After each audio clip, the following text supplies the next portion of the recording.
little jaunt and have managed to get myself hopelessly lost. I am staying in Strawberry.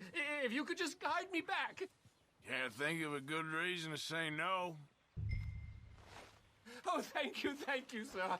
Shall I hop up there on the back with you? Your legs work, don't they? Well, yes, I suppose. It's just a little demeaning.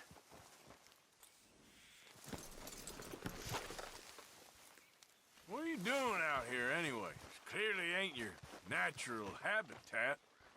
No, I'm just visiting. I'm from New York City, actually. You don't say. Oh, yes. There was some talk at the country club about this burgeoning little resort town called Strawberry. So I thought it might be quite the trip to see what all the fuss was. Perhaps make a few investments while it was still undervalued. Turns out I was made the fool. Not enjoying it, then? It's a town of splinters, if you could call it much of a town at all.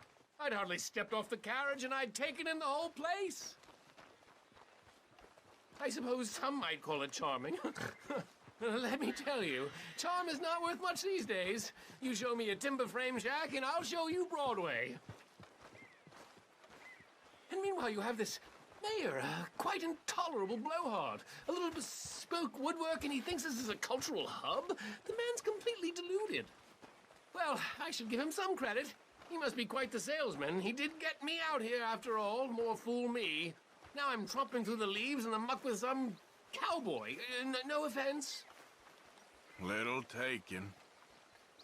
Oh, are we close to town?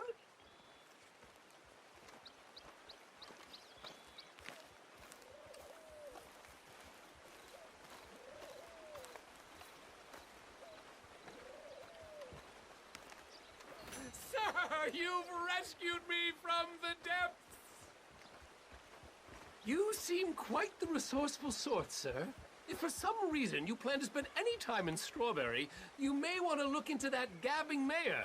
Something is definitely off with him. All right. I'll keep that in mind. I thought I'd be so happy to see this pulp heap. New Yorkers. Jesus. Hello. Maybe stay in town for now, huh? A rock and a hard place. Thanks anyway.